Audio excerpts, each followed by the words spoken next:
Imagine walking down a busy street and just stumbling across a meticulously drawn architectural blueprint lying right there on the sidewalk. But you unroll this massive sheet of paper, and it's not schematics for a skyscraper. No, it's a master plan for someone's entire future. Every single goal, every habit mapped out with absolute ruthless precision. Okay, let's dive into this. Welcome to today's Explainer, where we're going to decode a highly detailed personal operating system designed for the year 2026. They call it Exocore 2026. You know what's so captivating about this explainer? We're not just looking at the polished, shiny end results of success here, like a launched company or a viral channel. We are looking directly at the raw, unfiltered digital scaffolding. We've actually got our hands on the bare-bones system documents. I'm talking plain text files with names like aboutme.txt and workflowparent.txt. These belong to a 50-year-old creator aiming for massive digital growth. So we basically get to pop the hood and look at the exact code running their ambition. To really understand this blueprint, we're going to systematically tear it down. We'll start with the ambition blueprint itself, then explore their distributed hardware edge, look into the hybrid software stack, break down the infinite workflow loop, and wrap up with the power of meta creation. Right, part 1, decoding the ambition blueprint. Let's look at the human element driving this whole thing. According to the files, this creator is 50 years old. They got a computing degree way back in 1997, but here's the kicker. They have zero modern industry experience. Look at the massive technological leap this represents. Their legacy skills from 97, Java, Turbo Pascal, and assembly language. And let's be honest, assembly language is basically ancient magic at this point. It requires microscopic attention to structure, manually telling a computer's processor exactly where to move tiny pieces of data. Fast forward to their modern goals for 2026, and they're tackling AI integration, running YouTube channels, developing Android apps, publishing ebooks. They are literally bridging this massive gap between low-level 1990s bare metal coding and the wild, unpredictable 2020s AI boom. It's just an incredible pivot. Think of this creator as a master vintage mechanic. You know, someone who spent their youth tuning analog carburetors with physical wrenches, actually feeling the engine rumble under their hands. Now imagine that same analog mechanic stepping into a sterile, high-tech lab to build a self-driving electric vehicle using modern artificial intelligence. They are skipping literally decades of middle-tier software development to get here.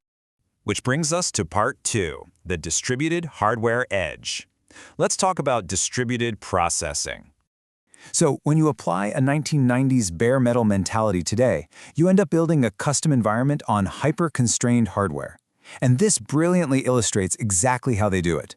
The creator has a primary Dell Inspiron 13 laptop with, get this, only 4 gigabytes of RAM.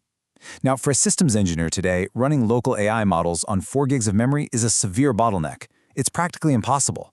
But to bypass this, they distributed microservices across 3 physical nodes. The Dell handles development and acts as a Telegram listener. The middle tier is just an everyday TCL 55T smartphone, acting as a node web server and middleware. And finally, a Samsung A05 smartphone is completely dedicated to running Qwen AI processing and active app testing. It is an absolute masterclass in localized edge computing using everyday consumer tech.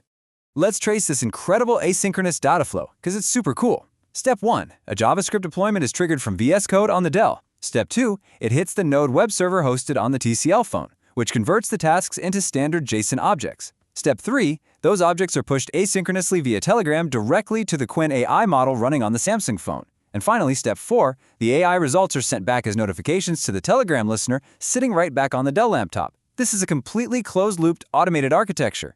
And alongside all this, they use the Android Debug Bridge, or ADB, for a direct hardline connection from the Dell to the Samsung for real-time app testing. Just brilliant.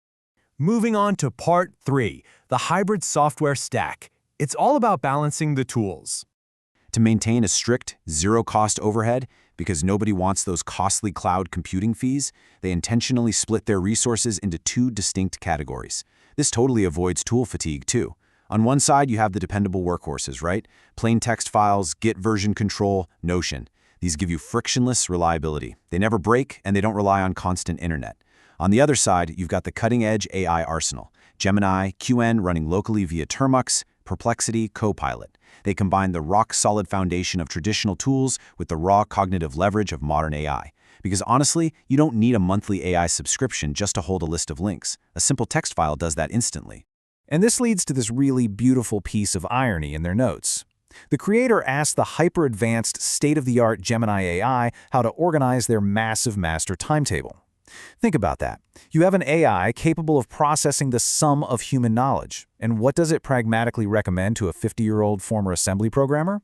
It tells them to use a standard relational database. It literally recommended Notion. And the best part? The creator actually takes the advice, setting up the Notion database, but then ties the whole ecosystem together with plain old text files.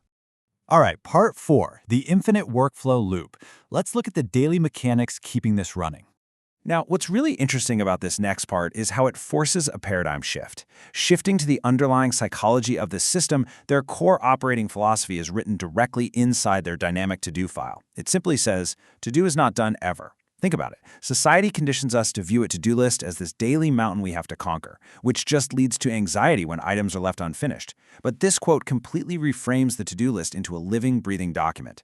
Just like a computer operating system that constantly receives updates, this to-do list isn't meant to be finished. It's an endlessly humming background engine driving continuous evolution. The workflow itself relies on a cold, mechanical, but highly effective cadence. Step 1.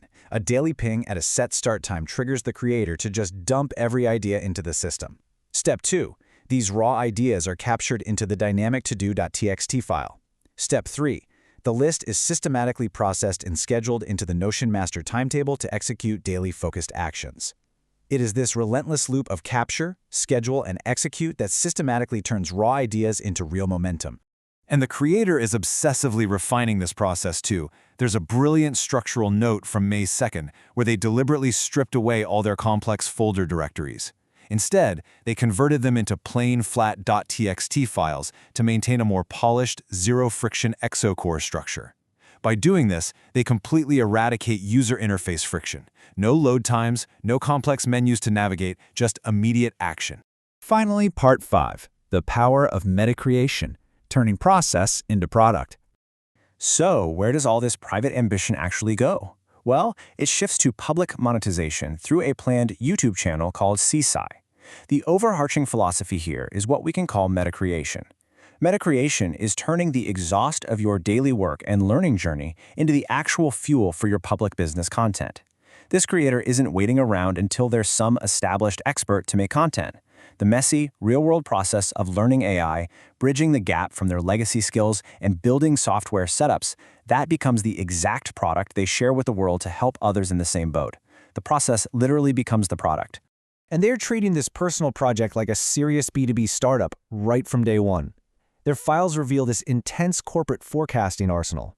They're tracking new AI tool signups and utilizing enterprise-level analytics tools like Social Blade, Nox Influencer, and TunePocket.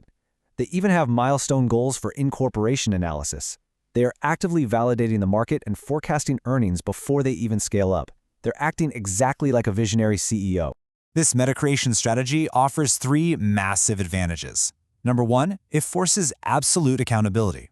When you commit to publishing your progress, you build an external engine to drive your internal goals. Number 2, it systematically tests your new skills.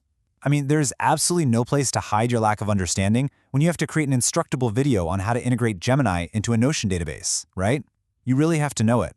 And number 3, it builds a monetized digital portfolio simultaneously, proving your competence to the world in real time. This entire blueprint proves that massive digital ambitions do not have to remain pipe dreams. They can be systematically engineered into reality, step by step, text file by text file. It completely changes how you look at a blank screen. And remember, you have the exact same tools right now on whatever device you're using to watch this explainer. So, I want to leave you with a final provocative thought. If you were to sit down right now and design your own personal operating system for the next 3 years, what is the very first task you would write down on your never-done to-do list?